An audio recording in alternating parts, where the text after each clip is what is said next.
جی میرے خیال میں ابھی آپ نے وہ بجانا ہے کہ عوامی بازار کا ایڈ جنہوں نے ہمارے ٹاک شو کو اسپانسر کیا ہے.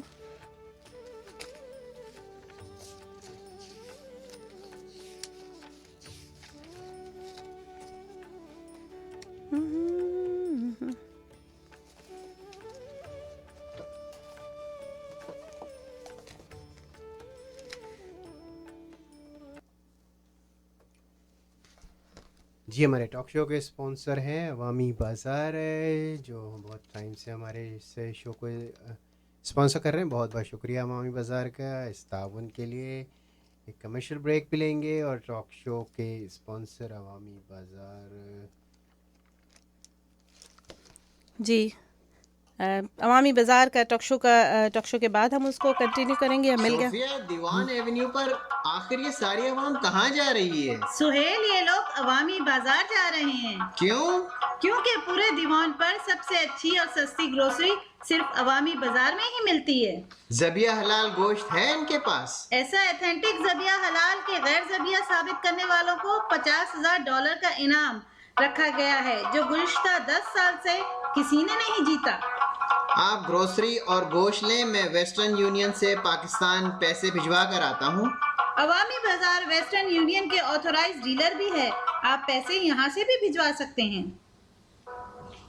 ان کا ایڈریس ہے 2340 ویسٹ دیوان ایونیو، شکاگو، اور ان کا فون نمبر ہے 773-274-2333. کیا بات عوامی ہے، بازار. کیا بات ہے عوامی بازار کی. عوامی بازار.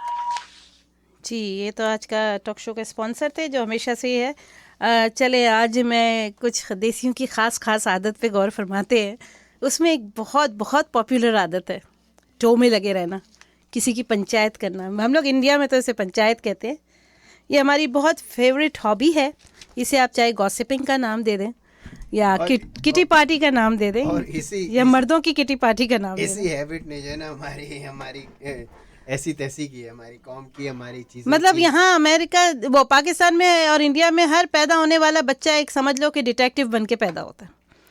اس کی خون میں رچا بسا ہوتا ہے کہ اس نے ٹو کرنی ہے، اس نے پنچایت کرنی، بڑے ہو کے ہر چیز کے معاملے میں ٹانگ اڑانی ہے. پارٹ آف دا کلچر ہے نا، نسل در نسل آ رہا ہے. میں نے امریکہ میں آ کے یہ ایک بات بڑی سب سے زیادہ ڈفرینس جو محسوس کیا نا، وہ کوئی کسی کے معاملے میں کوئی کچھ کرتا رہے، کوئی کسی کے معاملے میں کوئی بات نہیں کرتا. مطلب ہم لوگ اس بات سے بالکل آ رہی ہیں کہ مصلحت نام کا بھی کوئی ورڈ ہے. کوئی کسی سے کوئی بات چھپاتا ہے یا اسے پوری مکمل بات نہیں بتاتا تو اس میں کوئی نہ کوئی مصلحت ہوگی. نہیں، ہم مصلحت تو نہیں جانتے، ہمیں بات بتاؤ تو پوری بتاؤ، ورنہ ہم خود اندازہ ٹوبے لگا کے معلوم کر لیں گے. جی دیٹ از کالڈ پنچایت. ہاں تو آج میرا یہی ہے. وہ اسی لیے میں کہہ رہی تھی وہ گانا میرے ٹاک شو کے لیے تھا، پردے میں رہنے دو پردہ نہ اٹھاؤ. اگر ہم سب لوگ یہ سوچ لیں کہ پردے میں رہنے دو، کچھ باتیں بھرم راز بن کے رہے تو کتنا ہی فائدہ مند ہے، اور کچھ ہم پیچھے پڑ کے ٹو میں لگ جاتے ہیں تو ہمارے لیے کتنا ٹینشن، کتنا ڈپریشن کریٹ کرتی ہے. ہم اپنی زندگی کو خود عذاب بنا دیتے ہیں اس طرح سوچ کے. تو ایک شعر سے ابتدا کروں گی. یہاں پر ہر کسی کو دراڑوں سے جھانکنے کی عادت ہے. یہاں پر ہر کسی کو دراڑوں سے جھانکنے کی عادت ہے. اگر غریبی میں دروازہ کھول دو تو دیکھو کوئی پوچھنے نہیں آئے گا.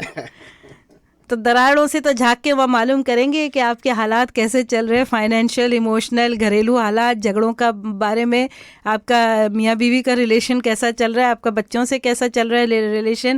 وہ سب تو دراڑوں سے تو ضرور معلوم کریں گے ٹو میں لگ کے. لیکن اگر آپ ان کے سامنے آ کے کہہ دو کہ ہاں مجھے کچھ پیسے ادھار چاہیے، تو یہ لوگ آپ کو نظر ہی نہیں آئیں گے. پھر ایسے ہی جیسے آنے والا بچہ 9 مہینے پہلے ہی اپنی آمد کی اطلاع کر دیتا ہے، ماں باپ اور اکثر پورا خاندان تیاریوں میں لگ جاتے ہیں. اگر 1 منٹ کو ہم سوچیں، 1 منٹ کو، کہ اگر انسان کو اس کے موت کے وقت کا اگر 5 سال پہلے بھی بتا دیا جائے تو کیا وہ اس چھوٹی سی عمر کے حصے میں یعنی 5 سال میں وہ اپنی زندگی کے سارے گناہوں کی معافی مانگنے کا کفارہ ادا کر سکتا ہے؟ چلیں اگر پوری زندگی کا ہی نہیں، کچھ سالوں کے گناہوں کی معافی کے لیے ہی اللہ تعالیٰ کی عبادت میں لگ جائے تو کچھ گناہ تو معاف ہو سکتے ہیں. پھر کبھی یہ سوچا کہ اللہ کی اس میں کیا مصلحت ہے کہ انسان سے اس کی موت کا وقت چھپا ہوا ہے؟ ایک سوال جس میں انسان کی بھلائی ہے، اس میں اللہ کی کیا مصلحت ہے کہ وہ چھپا ہوا ہے؟ اس سے تو ہو جائے گا ایک بڑا جھگڑا کھڑا، یعنی اللہ تعالیٰ کا اور انسان میں. اور جب انسان اس قسم کے سوال اللہ تعالیٰ کی مصلحت میں گھسنے کی کوشش کرتا ہے تو پھر وہ ایتھیسٹ بن جاتا ہے، اس لیے کہ اس کا ایمان ڈاماڈول ہو جاتا ہے۔ تو یہی میں کہہ رہی تھی کہ کچھ چیزیں انسان کو چاہیے کہ اس کی ٹو میں نہ لگے، اسے وقت حالات پہ چھوڑ دے۔ اس سے تو میں نے کہا مگر انسان اگر سوچ لے دل میں کہ اللہ جو بھی بات ہم سے چھپائے ہوئے اس میں اللہ تعالیٰ کی کچھ نہ کچھ مصلحت ہے، کیونکہ اگر فرض کرے پتہ چل جائے تو انسان پوری زندگی گناہ کرتے ہوئے یہی سوچے گا کہ چلو 5 سال مرنے سے پہلے مجھے پتہ تو چل ہی جائے گا، میں 5 سال میں معافیاں مانگ لوں گا۔ تو دیکھا نا آپ کو اس کی مصلحت کیا ہے اللہ تعالیٰ کی اس میں۔ پہلی مصلحت جو انسان کا ذہن سوچ سکتا ہے وہ تو یہ ہے کہ جب انسان کو پتہ چل جائے کہ 5 سال پہلے پتہ چل جائے کہ وہ مرنے والا ہے تو وہ سوچتا ہے کہ پھر پوری زندگی میں اس خوف اور اس ڈر سے کیوں گناہوں سے بچوں یا کیوں وہ چیز پسند کی حاصل نہ کر لوں جو بے شک اللہ تعالیٰ کی نظر میں مجھے گناہگار کر دے گی۔ وہ سوچتا ہے کہ میرے کو 5 سال کا ٹائم تو ملے گا نا، 5 سال میں مسئلہ سولو کر لوں گا، دن رات 24 گھنٹے اللہ کی عبادت کر لوں گا۔ تو مصلحت ایک تو یہ انسانی ذہن جو سوچتا ہے وہ یہ نظر آتی ہے کہ اگر ہمیں پتہ چل جائے تو ہم واقعی گناہوں کے بہت سے دلدل میں گھسے ہوئے ہوں، اسے کہ ہمیں پتہ ہے کہ ہمیں معافی کا ٹائم تو مل جائے گا، ہمیں 5 ایئرس تو مل جائیں گے۔ جیسے اگر آپ دیکھیں کہ کوئی چیزیں پرماننٹ کلر جو ہوتے ہیں نا وہ ہمیشہ اچھے ہوتے ہیں، ٹیمپرری کلرز اچھے نہیں ہوتے۔ یعنی اگر آپ کو ٹیمپرری کوئی بات پہلے سے پتہ چل جائے تو آپ پھر اس کے لیے تیاری کرنے کے چکر میں آپ بہت لیزی ہو جاتے کہ میرے پاس تو ابھی ٹائم ہے۔ اسی طرح انسان کو چاہیے کہ دوسرے انسان کی ٹو میں نہ لگا رہے۔ پنچایت کرنا اکثر بے اعتباری کی علامت کہلاتا ہے۔ جو انسان چاہے وہ آپ کی اولاد ہے، آپ کے دوستوں میں ہے، رشتہ داروں میں ہے، وہ جتنا آپ کو بتاتے ہیں سمجھ لیجئے کہ اتنا ہی جان لینا آپ کے لیے کافی ہے۔ مگر ہم تو اس قوم میں سے ہے جو مرنے والے کی ٹو میں بھی لگے رہتے ہیں۔ کتنی جائیداد چھوڑی ہے، کس کے نام پر چھوڑی ہے، اس کا بھائی جنازے میں نہیں آیا تھا، او مرنے والے کی خوبصورت بیوہ سے اب کون شادی کرے گا۔ یہ ابھی ابراہیم بھائی نے لطیفہ سنایا تھا نا جی، اب یہ مرنے والے کی خوبصورت بیوہ سے اب کون شادی کرے گا۔ قاضی بھائی دبلے کو سارے گاؤں کی فکر، بیگانی شادی میں عبداللہ دیوانہ۔ اسی طرح کی بہت سی ٹور میں لگنے کی عادت ہمیں بہت سے نقصانوں سے وہ کرتی ہے۔ تو کچھ چیزیں بھرم رہے اچھا ہوتا ہے۔ جیسے اب بہت سی بیویوں کا میں کہوں گی، شوہر کا فون چیک کرنا، جیبیں چیک کرنا، بیویوں کی کتنی بڑی بے وقوفی ہوتی ہے۔ وہ راز، وہ اعتبار جس کی وجہ سے شوہر ایسی باتیں اپنی بیویوں سے چھپا کر رکھتے ہیں جو یا تو میں بھی محض دل لگی ہوتی ہے یا ایک مذاق ہوتی ہے، وہ اس ٹو میں لگے رہنے کی وجہ سے گھروں کو برباد کر دیتی ہے۔ جب انسان گھر سے باہر نکلتا ہے، اگر بیویاں یہ سوچ لے، شوہر بھی یہ سوچ لے، اس لیے کہ آج کل تو بیویاں بھی جاب کر رہی ہیں، شوہر بھی سوچ لے اور بیویاں بھی سوچ لے کہ وہ چاہے آپ کا شوہر ہو، آپ کی بیوی ہو، یا آپ کا بیٹا یا بیٹی ہو، آپ کی بہن ہو، وہ صرف 8-10 گھنٹے باہر دوسروں میں گزار کر پرائے نہیں ہو جاتے۔ اسے پرایا کرنے میں یا اسے بے وفائی پر اکسانے میں بھی انہی لوگوں کا ہاتھ ہوتا ہے جو اپنی بیوی، اپنے شوہر اور اپنی اولاد کی ٹو میں لگے رہتے ہیں۔ کچھ چیزیں بھرم رہنے دیں، اگر آپ کے ہسبینڈ کی جیب اگر آپ چیک نہیں کریں گے تو وہ محبت کا بھرم، وہ محبت کی ایکٹنگ سمجھ لیں، ڈرامہ سمجھ لیں، جو بھی سمجھ لیں، وہ کئی سال تک چلتا رہے گا اور آپ کی زندگی تمام ہو جائے گی اسی بھرم میں۔ لیکن اگر آپ نے شوہر کے فون چیک کرنا شروع کر دیے تو اس میں کوئی بے شک ایسا کوئی میسیج ہو 10-11 بجے، اگر آپ کے شوہر کوئی لیگل فرم میں کام کر رہے ہیں، صبح کیس ہے اگر ان کے لیگل لائرز کا، اور اگر اس کی سیکریٹری نے فون کر دیا کہ یہ پیپرز مسنگ ہے، مگر آپ نے یہ دیکھا کہ ایک لڑکی نے، ایک خاتون نے گھر پر 11:30 بجے رات کو کیوں فون کیا، ضرور سم تھنگ فشی گوئنگ۔ کیا ہوا؟ وجہ تو یہ ہوا کہ آپ نے بے وجہ شک کیا، اور پھر یہ ہوا کہ آپ نے اس کال کے پہلے تو آپ ذہن میں پلان بناتی رہی کہ کس طرح میں اس کو رنگے ہاتھوں پکڑوں، اپنے شوہر کو، اپنی بیوی کو رنگے ہاتھوں پکڑوں۔ آپ نے سب سے پہلے تو اپنی نیندیں حرام کی، آپ نے اپنا بلڈ پریشر ہائی کیا، آپ ڈپریشن کا شکار ہوئی، اور کبھی کبھی تو یہ ہوتا ہے کہ آپ رنگے ہاتھوں پکڑنے کے چکر میں آپ کے ہاتھ کچھ بھی نہیں آتا، صرف وہ دن بیکار گزر جاتے ہیں جس میں آپ نے اپنی نیندیں حرام کری، پوری رات جاگے، پوری رات پریشان رہے اور ڈرامے پلان بناتے رہے۔ اور پھر کبھی کبھی اس کا الٹا اثر یہ ہوتا ہے۔ الٹا اثر کیا ہوتا ہے؟ جب کسی پر مسلسل بے وفائی کا الزام لگایا جائے، جھوٹ بولنے کا الزام لگایا جائے، افیئرس کا الزام لگایا جائے، تو چاہے وہ آپ کی بیوی ہو یا شوہر ہو، ایک وقت وہ آتا ہے کہ انسان اپنا ڈیفینس کرتے کرتے خود ہی تھک جاتا ہے اور کہتا ہے ہم پہ الزام تو ایسے بھی ہے ویسے بھی صحیح، نام بدنام تو ایسے بھی ہے ویسے بھی صحیح. تو اسی لیے کہتے ہیں یہ گھروں کا ٹوٹنا، یہ اعتبار کا ٹوٹنا، کسی کی وفاداری کا بھرم ٹوٹنا انسان کی باقی زندگی کو کتنا تکلیف دہ بنا دیتا ہے. اگر آپ کے شوہر کے افیئر کا آپ کو کہیں سے پتہ بھی چلا ہے تو اسے افواہ سمجھ کر بھول جانے کی کوشش کیجیے، اس لیے کہ اگر یہ بات سچ ہوگی تو وہ خود کبھی نہ کبھی آپ سے ذکر کر دیں گے. ورنہ فیچویشن بھی ہو سکتا ہے. فیچویشن کیا ہے؟ انسان کام کرتا ہے 8-10 گھنٹے باہر رہتا ہے. باہر میں آپ اگر اپنی بیوی یا شوہر سے یہ ایکسپیکٹیشن کریں کہ وہ اپنے ساتھ کام کرنے والوں کو کوئی رشتے سے بلائے نہ، کوئی اس کے کو ورکرز کے ساتھ بات نہ کرے، تو یہ ممکن نہیں ہے. میں نے کہا نا 8-10 گھنٹے باہر رہ کر کوئی پرایا نہیں ہو جاتا. آپ کو اپنے اوپر کانفیڈنس رکھنا ہوگا، اپنے شوہر پہ، اپنی بیوی پہ، اس سے کہ آپ کے پاس آپشن نہیں. اگر آپ کانفیڈنس نہیں رکھتے اور ان کی ہر چیز ایک ایک جملے میں، ایک ایک بات میں ٹو میں لگے رہتے، آج میرے ہسبینڈ پرفیوم لگا کے گئے ہیں، خوب سارا پوری بوتل چھڑک دیے، آج تو وہ نیا شرٹ پہن کے گئے ہیں، آج تو وہ جلدی میں تھے. کیوں جلدی میں تھے؟ آج انہوں نے ناشتہ بھی نہیں کیا ہے. کیا آفس کے ٹائم سے پہلے کسی سے ملنے کا پرومس ہے؟ یا آج آفس کے بعد کسی سے ڈیٹنگ ہے؟ چھوڑیے یہ سب جھنجھٹیں، چھوڑیے یہ سب جھنجھٹیں. یہ آپ کو بہت نقصان دہ کر رہی ہے، صحت بھی آپ کی نقصان دہ ہو رہی ہے اور آپ کا کانفیڈنس بھی ڈاماڈول ہو رہا ہے، آپ کا اعتبار بھی ٹوٹ رہا ہے. فرض کیجئے، ایک چیز سمجھ لیں، فرض کیجئے میں کہتی ہوں، اسی طرح میں نے کہا کہ فیچویشن بھی ہو سکتی ہے. ہو سکتا ہے کہ آپ کے ہسبینڈ کے ساتھ کوئی خوبصورت لڑکی کام کرتی ہو، بہت خوبصورت ہو، اور خوبصورتی کو دیکھنا، ویسے تو ہم اللہ تعالیٰ کے نظارے بھی دیکھتے. موسم اچھا ہوتا ہے تو آپ کیوں نہیں اپنے ہسبینڈ سے کہتی ہیں کہ آج موسم اچھا ہے، آج تم باہر نہیں نکلو گے، اس موسموں کو دیکھنے کی تمہیں اجازت بالکل نہیں ہے. تم صرف میری تعریف کرو گے، نہ موسم کی تعریف کرو گے، نہ کسی چیز کی تعریف کرو گے. تو پھر آپ موسم بھی تو دیکھنے دیتی ہے نا. کیا ہوتا ہے، وقت کے ساتھ موسم بدل جاتا ہے. اگر بارش کا موسم آپ کے شوہر کو پسند ہے، آپ کی بیوی کو پسند ہے، وہ تھوڑی دیر دیکھ کے باہر اندر آ جائے گی، اس لیے کہ بارش کے بعد پتہ چلا بجلی چمکنا شروع ہو گئی اور بہت وہ طوفان آنے لگا. تو ہر چیز وقت کے ساتھ بدل جاتی ہے. آپ کسی کی سانسوں پر، کسی کی چوائس پر، کسی کے تھوڑے سے دل لگی کرنے پر کیوں آپ اپنے گھر تباہ کرتے ہیں؟ تھوڑی سی دل لگی کرنے دیجئے، وہ بھی انسان ہے، آپ بھی انسان ہیں. تھوڑا سا آپ بھی کسی سے ہنس بول لیا کیجئے، لیکن ضروری نہیں ہے کہ ایک دوسرے کی ٹو میں لگا دے. پتہ چلا کہ آپ کسی آفس میں کام کر رہی ہیں خاتون، اور اس کو آپ کے شوہر نے کہ وہاں کام کرنے والے کسی سے دوستی کی ہوئی ہے اور وہ آپ کی ٹو میں لگا ہوا ہے، آپ کی باتیں ریکارڈ کر رہا ہے. اچھا، اس نے اس امپلائی سے ایسی باتیں کی، اس نے ایسی بات کی، اس نے اس سے ایسا مذاق کیا، اس نے ویسا مذاق کیا. یہ چھوٹی چھوٹی چھوٹی باتیں ہیں، یہ آپ کا چھوٹے دل کو وہ بتاتی ہے، آپ کتنے کم ظرف ہے اس کو بتاتی ہے. تو یہ سب باتیں اپنے دلوں میں نہ رکھیے. اسی طرح بچوں کا بھی ہے. ایک وقت ہوتا ہے کہ آپ بچوں پہ پابندی لگائیں، کڑی نظر رکھیں. کڑی نظر جب تک وہ بالغ نہ ہو جائیں.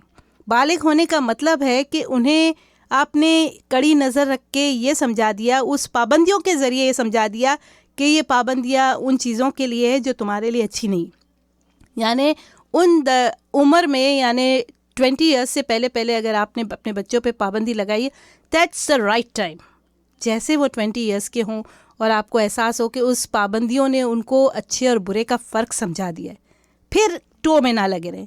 پھر اپنی بیٹی کے آنے جانے پر ضرور ان سے پوچھیں اور یہ بھروسہ رکھیں کہ وہ آنیسٹلی آپ کو بتائیں گے. لیکن یہ نہ ہو کہ آپ بچی کے کبڑ میں گھسے ہوئے ہیں، اپنی بچی کے کبڑ میں ایک ایک چیز ڈھونڈ رہے ہیں کہ شاید کوئی بوائے فرینڈ کا لو لیٹر مل جائے. بیٹے کے اس میں کبڑ میں گھسے ہوئے کلازٹ میں بیٹے کی ایک ایک چیز چیک کر رہے ہیں. بیٹا باتھ روم میں والیٹ چیک کرنا شروع کر دیا. یہ میرا بیٹا آج کل کس کے ساتھ افیئر چلا رہا ہے، مجھے وہ بہو پسند آئے گی کہ نہیں آئے گی. تو یہ سب چیزیں چھوڑ دیجیے. یہ سب چیزیں بہت گھٹیا پن بتاتی ہے، بہت جاہلیت بتاتی ہے. تو یہ گھروں کا ٹوٹنے کی بھی وجہ بنتی ہے. تو میں نے یہ کہا کہ جب انسان بچہ بالغ ہو جائے تو اسے بھی چھوڑ دیجیے. اور ہسبینڈ تو ویسے ہی بالغ ہے. بہت سی چیزیں ہم جو ٹو لگا کر معلوم کرتے ہیں نا، اس میں اکثر تو بیکار ہوتی ہے، وقت کے ساتھ ختم ہو جاتی ہے. میں نے کہا نا، اگر فرض کریں کہ اگر آپ کے ہسبینڈ یا آپ کی وائف کو واقعی کوئی افیئر چل رہا ہے ان کا، تو یہ سوچیں کہ یہ افیئر تھوڑے دن میں ہی ختم ہو جائے گا. اس لیے کہ وہ یہ بات تو سوچیں گے نا کہ یہ باتیں، میں تو شادی شدہ ہوں، میرے بچے ہیں، میں کیسے یہ آگے بات بڑھاؤں. وہ بات صرف ٹیمپرری پاس ٹائم ہوگی، چاہے وہ آپ کے شوہر ہو، چاہے آپ کی بیوی ہو. اور ایک بات سے اگر ایک چیز آپ سمجھیں گے نا کہ time solve all the problems, کوئی بھی جو مقصد ہے، جیسے اب جھگڑے میں ہی دیکھیں، دونوں فریق جو ہے چیخے مار رہے، دونوں چیخے مار رہے، کوئی کسی کے نہیں سن رہا ہے، اس چیخے مارنے کا کوئی فائدہ نہیں ہے. لیکن اگر اس میں سے ایک فریق خاموش ہو جاتا ہے تو دوسرے کو اپنی ہی آواز کی، اپنی بھدی باتوں کی، اپنی گالیوں کی، اپنی غصوں کی جب ایکو ہو کے اس کے واپس کانوں میں جائے گی نا، تو اسے تھوڑی دیر بعد محسوس ہونے لگے گا کہ کیا میں پاگل ہوں. وہ اپنی بیوی یا شوہر سے کہے گا تم میری بات کا جواب کیوں نہیں دیتے. آپ اس کے اینگر کو دیکھیے گا کہ وہ اینگر میں اور چیخنے لگے گا، اور پھر ایک وقت آئے گا کہ وہ سوچے گا میں کس پتھر سے سر پھوڑ رہا ہوں، آگے سے وہ میری بیوی تو جواب ہی نہیں دے رہی ہے، کیا میں پاگل سمجھتی ہے وہ مجھے. دین ہی ول اور شی ول کام ڈاؤن. تو یہی ہوتا ہے کہ جس طرح ایک چیز، ایک خاموشی نا اس وقت کو، حالات کو بدل دیتی ہے، اسی طرح آپ کا کسی چیز کا بیگانہ پن، کسی چیز کا انجان ہونا، کسی چیز کا پوری طرح ٹو میں لگ کے معلوم نہ کرنا، کسی بات کا ادھورا رہنا، کسی بات کے ادھورے حد تک سمجھنا کافی چیزوں میں فائدہ مند ہوتا ہے. جسی طرح میں نے کہا کہ ہم اگر اپنے اللہ تعالیٰ کے ہر فیصلے میں انسٹیڈ آف بولنا کہ میری تو بچی کی قسمت پھوٹ گئی، اس کی ایسی جگہ شادی ہو گئی، اگر ہم صرف یہ بات رکھیں کہ ہمارے بچوں کے نصیب میں، بیٹی کے نصیب میں یہی شوہر لکھا تھا، اور اس میں ضرور اللہ تعالیٰ کی کوئی نہ کوئی مصلحت ہوگی، اگر ہمیں یہ نوکری نہیں ملی اللہ تعالیٰ کی کوئی مصلحت ہوگی. اس لیے کہ اللہ تعالیٰ کی مصلحت میں سب سے یہ بات سمجھنا ضروری ہے کہ اللہ تعالیٰ کی آزمائشیں کبھی کچھ دے کر ہوتی ہے، کبھی کسی کو بہت امیر بنا کے ہوتی ہے، اور کبھی کسی سے بہت کچھ چھین لینے کے بعد ہوتی ہے. یعنی اللہ تعالیٰ دونوں طرف سے آزماتا ہے کہ کسی کو فراوانی کر دے دولت کی، کسی کو فراوانی کر دے خوشیوں کی، کسی کو ہر چیز میں فراوانی کر دے، اور پھر دیکھے کہ اس کا ایٹیٹیوڈ دوسروں کی طرف کیسا ہوتا ہے. یا پھر کسی کو جب دوسرے طریقے سے آزماتا ہے تو کسی کے پاس بہت ساری دولت ہوتی ہے اور وہ اچانک غریب ہو جاتا ہے، تو اللہ تعالیٰ اسے اس میں یہ آزماتا ہے کہ اس میں کتنی شکر گزاری ہے، کہ وہ ہر حال میں میری مصلحتوں پہ کتنا یقین رکھتا ہے یہ انسان. تو اسی لیے ہمیشہ کچھ چیزوں کو مصلحت رکھنا ضروری ہے. ہر چیز کی ٹو میں نہ لگے رہیں، پنچایت میں نہ لگے رہیں. اچھی طرح دوستی، اب دوست کو آپ کیسے آزمائیں گے؟ دوست کی آپ ٹو میں لگے رہیں گے. آپ نے ایک خاتون ہے میرے ساتھ کام کرتی ہے، اس کی بڑی اچھی عادت، بری عادت ہے، میں اسے بہت سمجھانے کی کوشش کرتی ہوں. اس کی ایک لڑکی سے بہت بنتی ہے. وہ لڑکی جب بھی جاب پہ آتی ہے اور وہ ارائیول کے لیے چلی جاتی ہے، تو وہ جب میری فرینڈ، جب وہ رات کو ارائیول سے واپس آتی ہے، تو وہ میری فرینڈ اس سے پہلا سوال کرتی ہے، یار آج کی تازہ سٹوری سناؤ، آج کیا ہوا، آج کیا ہوا تمہارے ساتھ، جو لڑکی جاتی ہے اس کے ساتھ کیا کہانی ہے. تو یہ جو ٹو میں لگے رہنا ہوتا ہے نا، یہ آپ کو بہت نقصان دہ پہنچاتا ہے. اس لیے کہ ٹو میں لگ کے آپ کو بہت سی ایسی باتیں پتہ چل جاتی ہے جو آپ کو نہیں معلوم ہونی چاہیے، نہیں معلوم ہونی چاہیے. وہ آپ کی گھر کی سلامتی کے لیے، گھر کے سکون کی سلامتی کے لیے بہت ضروری ہے کہ وہ راز ہی راز رہے.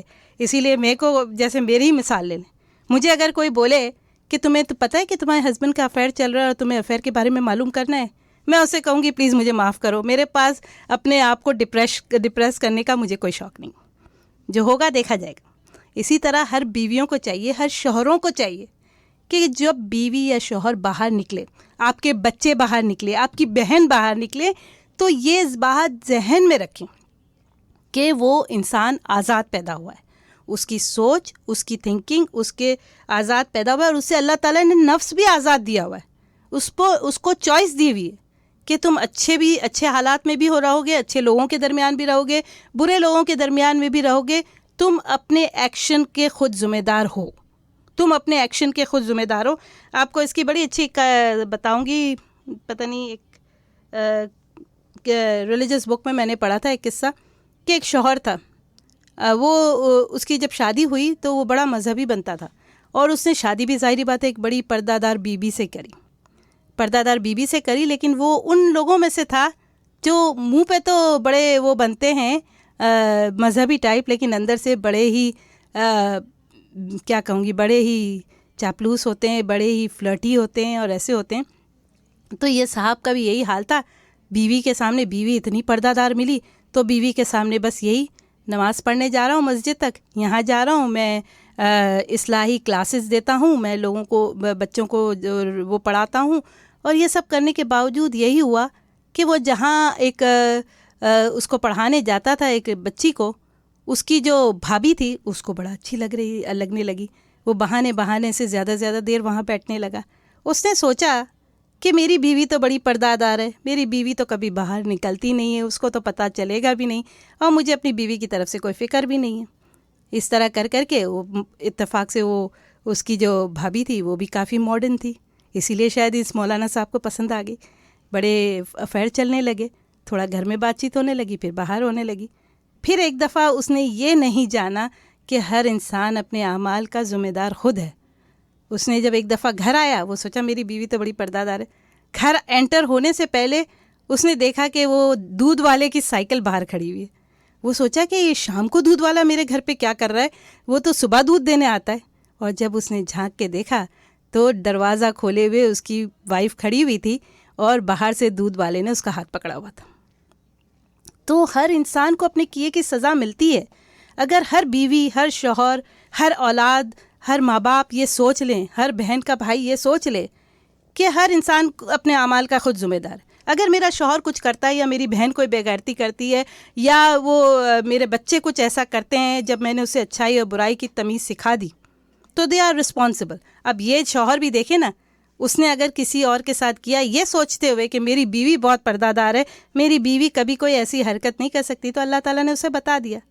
اب اس میں چاہے گناہ گار کوئی بھی بنا, لیکن آپ نے دیکھا نا کہ ایک شوہر جو باہر افیئر چلاتا ہے, یا ایک بیوی جو کچھ غلط کام کرتی ہے, اسے اس کی سزا ضرور ملتی ہے, اسے وہ سب کچھ دیکھنا پڑتا ہے. تو اسی لیے بولتے کہ غلط کام بھی نہیں کرو, غلط باتیں بھی نہیں کرو, غلط حرکتیں بھی نہیں کرو. اور یہ یاد رکھو, اگر بیویوں کو شوہر پہ شک ہے, شوہر کو بیوی پہ شک ہے, ماں باپ کو اولاد پہ شک ہے, تو یہ سوچیں کہ دے آر میچور پیپل. اگر وہ کچھ کریں گے تو وہ اس کے خود ذمہ دار ہوں گے. آپ اپنی صحت کیوں خراب کر رہے, آپ اپنا دماغ کیوں خراب کر رہے؟ جس نے رہنا ہے ساتھ رہے گا, جس نے جانا ہے جائے گا, جو وفادار کر رہتا ہے, نہیں رہتا. تو یہ جو ہے نا ٹو میں لگے رہنا, اس سے بچیے. اسے ویسے مذہبی لفظوں میں وہ بھی کہا جاتا ہے غیبت کرنا بھی کہا جاتا ہے, کہ غیبت کر رہے ہیں آپ کسی کی ٹو میں لگ کے. وہ بھی کہا جاتا ہے کہ فساد کرا رہے ہیں, فتنہ پھیلا رہے ہیں. اس لیے کہ جب ہم الٹی سیدھی باتیں ٹو میں لگ کے سوچتے ہیں, اور ہمارا رزلٹ یہ ہوتا ہے کہ ہم اسے الفاظوں میں جب پہناتے ہیں, تو وہ باتیں اصل میں کچھ اور ہوتی ہے, آگے جا کے کچھ اور پہنچتی ہے, اور ہم غیبت اور فساد کرانے کے ذمہ دار بھی ہو جاتے ہیں اور گناہ گار بھی ہو جاتے ہیں. Leave everyone alone, live and let live. جیو اور جینے دو. کسی طرح بھی کسی کو آپ کوئی چیز کے لیے پابند نہیں کر سکتے. اس اعتبار کے ساتھ بھرم کو رکھیے کہ بھرم نہ رہے تو بہت سی چیزیں. اب میں تھوڑا سا آپ کو میں مووی اسکرپٹ لکھ رہی ہوں آج کل, اس کے بارے میں بتاؤں گی. میرے مووی اسکرپٹ کا ایکچولی مین تھیم ہی یہی ہے کہ اگر کسی کو کوئی بات پتہ چل جاتی ہے اور بھرم ٹوٹ جاتا ہے تو کتنا برا ہوتا ہے. اس مووی اسکرپٹ میں جو میں لکھنا چاہ رہی ہوں, شارٹ میں یہ بتا دوں کہ دونوں فرینڈز میں سے ایک غریب ہے, ایک امیر ہے. جو غریب فرینڈ ہے وہ اسٹوروں میں جا کے ایکسپائر مال خرید کے کھاتی ہے, اور اس کی امیر فرینڈ اسے ہمیشہ کہتی ہے کہ تم کما تو رہی ہو تھوڑا بہت, تم کبھی تو اپنے اوپر دھیان دو, اور یہ سب چیزیں کھانا چھوڑ دو, اس طرح کی صحت کے لیے مضر ہے, یہ ہے وہ ہے. تو وہ کہتی ہے نہیں, مجھے دولت کی کوئی پرواہ نہیں, میں جس سے شادی کروں گی نا وہ مجھے چاہے گا, وہ یہ میری حرکتیں نہیں دیکھے گا کہ میں کیا پہنتی ہوں, کیا کھاتی ہوں. اگر اس سے مجھ سے محبت ہوگی تو وہ میرے دل اور روح کی خوبصورتی کو پہچانے گا. اور یہ اعتبار اس کا کہاں تک قائم رہتا ہے یہ سٹوری کے بعد ہی پتہ چلتا ہے, لیکن آخر میں یہ ہوتا ہے کہ وہ ایک لڑکے سے شادی کرتی ہے, اس پر بہت اعتبار ہوتا ہے, اسے سمجھتی ہے کہ اسے کچھ پتہ نہیں چلے گا, لیکن اصل راز یہ ہوتا ہے کہ وہ لڑکی اصل میں اپنے پشت خاندان کی جائیدادوں کی ہزاروں کروڑوں کی مالک ہوتی ہے. اس کے کتنے فلیٹس ہوتے ہیں جس کا کرایہ اسے آتا ہوتا ہے, اور وہ خاموشی سے اس لیے چھپاتی ہے کہ وہ کسی ایسے ہم سفر کی تلاش میں ہوتی ہے کہ جو صرف اس کو چاہے, اس کو دولت کی وجہ سے نہ چاہے. لیکن جب یہ بھرم کھلتا ہے اور جب وہ سمجھتی ہے کہ اس نے ایسے شخص کی تلاش کر لی, وہ شادی بھی کر لیتی ہے اس سے, لیکن یہ اس کا ہسبینڈ کو کہیں سے پتہ چل جاتا ہے کہ یہ اس کی کوئی بات پکڑی جاتی ہے, وہ اسٹوری میں ہے. تو وہ اس کے ہسبینڈ کو جب یہ ٹوہ میں لگ جاتا ہے اپنی بیوی کے, تو اسے پتہ چل جاتا ہے کہ یہ تو بہت دولت مند ہے, وہ بہت دولت مند ہے, اور وہی اس کی موت کا باعث بنتا ہے, جسے یہ اعتبار ہوتا ہے مرنے کے بعد بھی اس کو پتہ نہیں چلتا کہ یہ جو اس نے بھرم رکھا تھا, بھرم ایک قائم تھا کہ محبت دولت سے زیادہ طاقتور ہے, وہ بھرم قائم رہ جاتا ہے. وہ مر جاتی ہے لیکن اس کے بعد یہ راز کھلتا ہے کہ اس کے ہسبینڈ ہی اس کی موت کا ذمہ دار تھا. تو بہت سے بھرم, بہتر ہوتا ہے کہ ہم مر جائیں لیکن وہ بھرم نہ کھلے. مر جانا اچھا ہوتا ہے اس بھرم کو جاننے کی بدلے. اور ہم اس بھرم کو قائم اسی طرح رکھ سکتے ہیں کہ ہم ٹو میں نہ لگے رہیں. ہر قصے کی, ہر انسان کی, چاہے آپ کا اس سے کوئی بھی رشتہ ہے, ٹو میں نہ لگے رہیں. جس نے جو بتانا ہے وہ بتائے, نہ بتائے تو آپ اس کی ٹو میں نہ لگے رہیں. اس کے بارے میں اپنے برے خیالات دل میں نہ لائیں, اس پہ اعتبار کریں. اور آپشنز بھی نہیں, آپشنز یہی ہے, ٹو میں لگیں گے تو زندگی برباد ہوگی. وہ کوئی جس کا وجود بھی نہیں ہوگا جو باتوں کا, وہ باتیں بھی حقیقت بن جایا کرے گی. تو اسی لیے میں کہہ رہی ہوں ٹو میں لگنے رہنا اچھی بات نہیں ہے. لیو اٹ, جیو اور جینے دو. ٹھیک ہے یا نہیں؟ جی بالکل ٹھیک ہے. میں 8474751590 اور آپ نے پوری اپنی مووی کی سٹوری بھی سنا دی اس میں جوڑ کے. تو میں لگے نہ لگے رہے. آپ نے زیادہ تر اس میں جو ہے نا یا تو محبت کی ایگزامپلس دی یا بیوی کی ایگزامپلس دی نا. ہاں, اسی لیے کہ انہی چیزوں میں انسان ٹو میں لگا رہتا ہے. اپنے رشتے جو قریبی ہوتے ہیں نا اس کے بارے میں ہی ٹو میں لگا رہتا ہے. نہیں, لیکن اس کے علاوہ ہماری جو بیسک پنچایت کی عادت ہے وہ صرف انہی تک محدود نہیں ہے. ہر چیز میں ٹو میں, پڑوسن کی بھی ٹو میں لگتے ہیں لوگ, دوست کی بھی ٹو میں لگتے ہیں, رشتہ داروں پڑوسن کی ٹو میں بھی تو یہی بات آ گئی نا.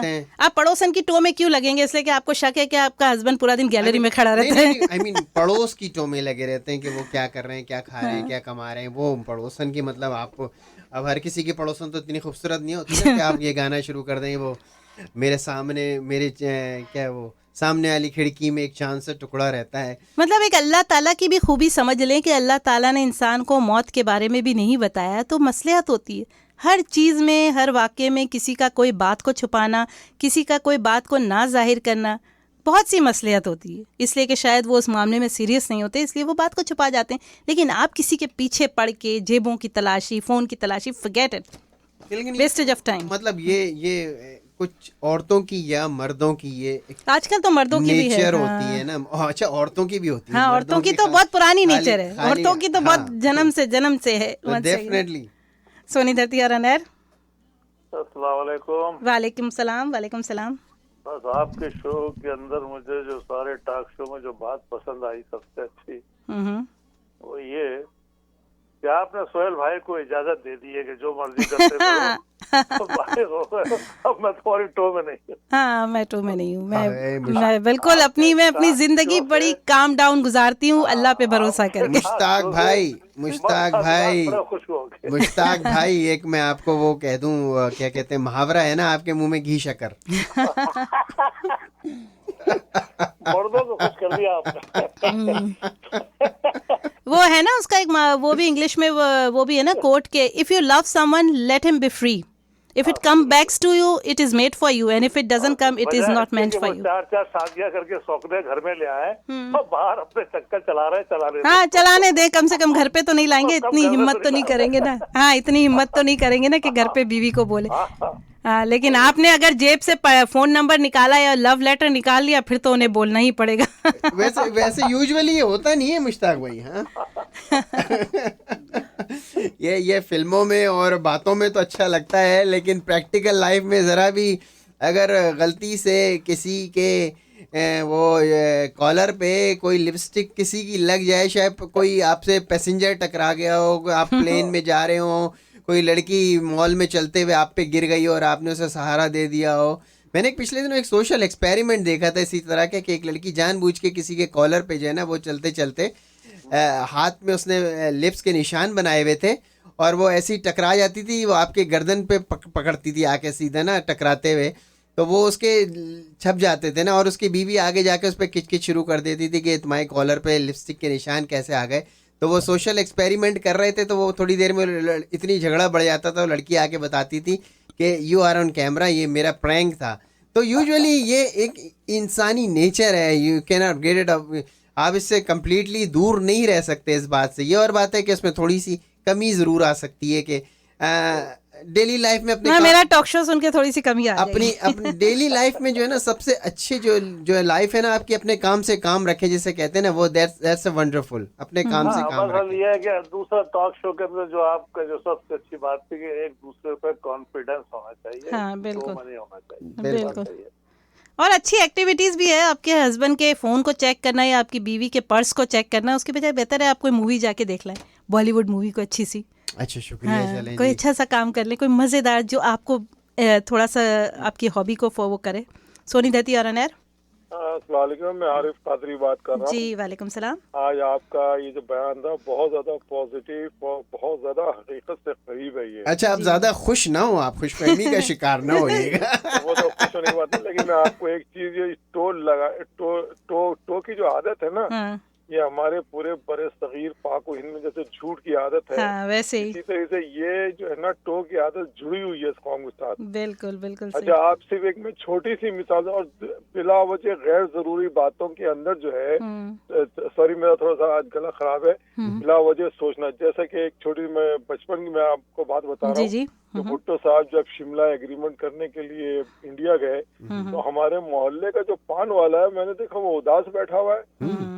میں نے اس سے پوچھا کیا سلیم بھائی کیا بات ہے آپ کو, کیا کہیں ہماری تو ناک کٹوا دی بھٹو صاحب نے کہ اس کو چاہیے تھا اندرا گاندھی کو پاکستان بلانا, وہ خود چلے گئے. اب وہاں کراچی کا پان والا اور پنجاب کا نائی اس کو آپ دنیا جہان کی واشنگٹن سے لے کے ماسکو تک کی انفارمیشن ان دونوں شخصیات سے لے لو. اور وہ گھر کی ملازمائیں کیسے ایک دوسری جگہ پہنچ جاتی ہیں. تو پان والا, دودھ والا, پنجاب کا نائی یہ تو بلندی پہ پہنچے ہوئے ہیں. اب آپ اس کے بعد ساری انفارمیشن ان لوگوں کو موجود ہوتی ہے جو کہ ایک عام آدمی کو بھی نہیں ہوگی. بالکل صحیح کہا. تو یہ جو ہے نا ایجوکیشن کے تھرو.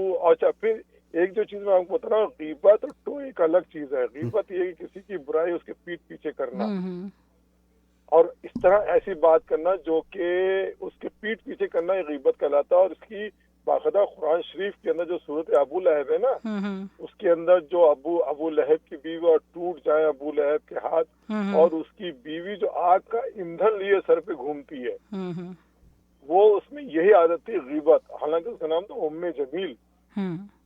تو یہ جو چیز ہے نا ہماری قوم کے ساتھ جو ہے نا جڑی ہوئی ہے. بالکل. اور یہ اسٹیپ بائی اسٹیپ ایجوکیشن یا ریلیجیس ایجوکیشن کے تھرو ہی جائے گی. شکریہ, خدا حافظ. بہت شکریہ. مطلب یہ یہاں پہ ہم جب جو بھی امریکہ میں سال سے رہ رہے ہیں وہ یہ جانتے ہوں گے اس بات کو اچھی طرح. آپ چاہے ٹوپی ٹیڑھی پہن لیں, چاہے سیدھی پہن لیں, پیچھے کر کے پہن لیں اور سامنے 10 لوگوں کے کھڑے ہو جائے, وہ امریکن کسٹمر سروس پہ کھڑے ہو جائیں, وہ آپ کو ہی نہیں بولے گا تمہاری ٹوپی ٹیڑھی ہے. چاہے کتنے بھی لوگ گزر جائیں, آپ کے پاس سے 100 لوگ گزر جائیں, آپ وہی ایکسپیریمنٹ کر کے دیسی کسی کسٹمر سروس پہ کھڑے ہو جائیں, ہر آدمی یار وہ تمہاری ٹوپی ٹیڑھی ہے یا تم نے سیدھی ٹوپی نہیں پہنی ہوئی ہے, ٹوپی تو سیدھی کر لو.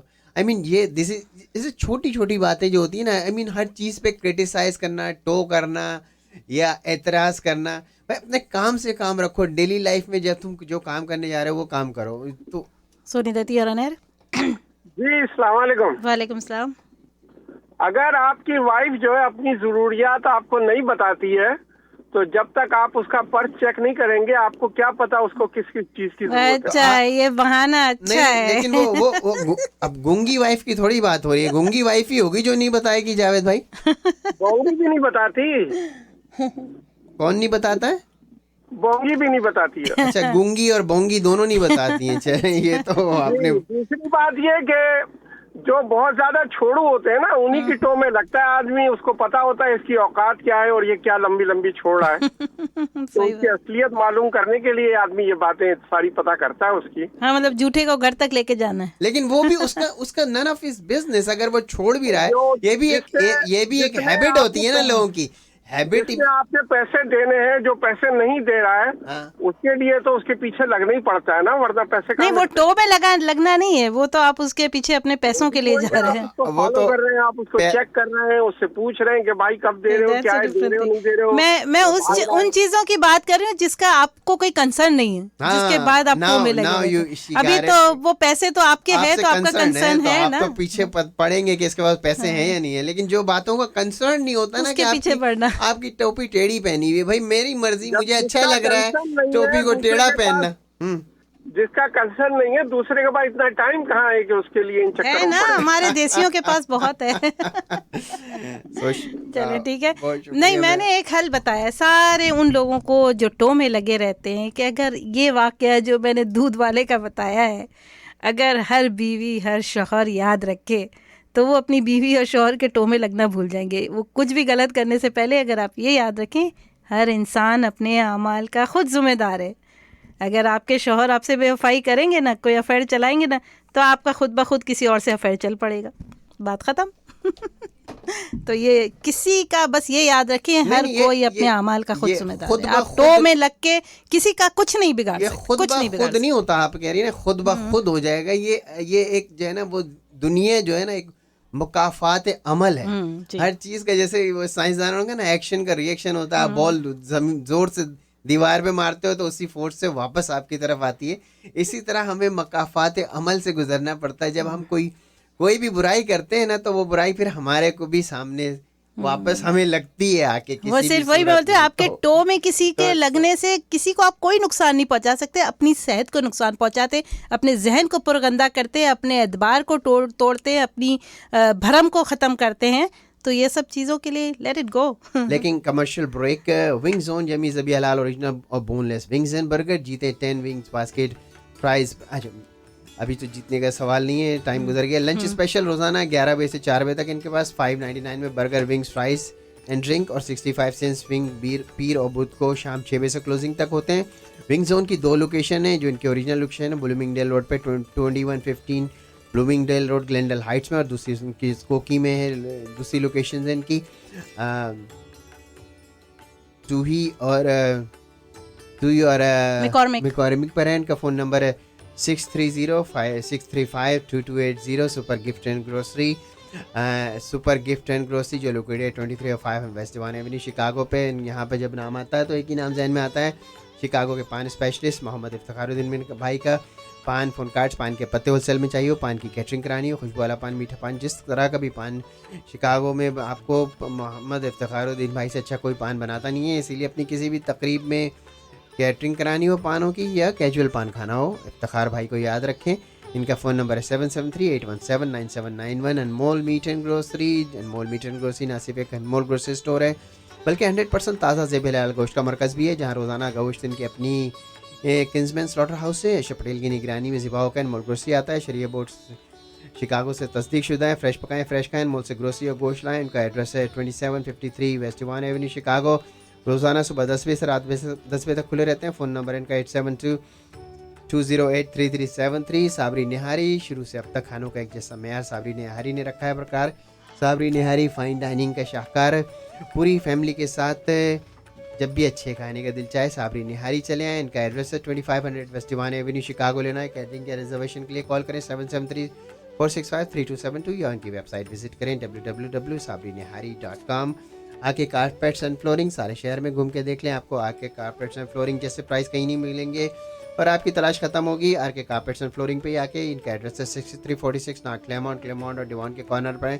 کا فون نمبر ہے روندر سنگھ روی کا 7739880348. اٹالین ایکسپریس نے خواتین کو ویکینڈ پہ کھانا پکانے کی چھٹی دے رکھی ہے. 3 دن یہ بفے لگاتے ہیں, جمعہ, ہفتہ اور اتوار کو صبح دوپہر 12 بجے سے شام 4 بجے تک. 1199 میں جتنا چائے کھائیں, پوری فیملی کے ساتھ ویکینڈ کا لطف اٹھائیں. اٹالین ایکسپریس میں آ کے لوکیٹڈ ہے 2041 بلومنگ ڈیل روڈ گلینڈل ہائٹس, اور ان کا فون نمبر ہے 6305397600. کنسمین سلاٹر ہاؤس, حلال ٹرانزیکشن آف USA.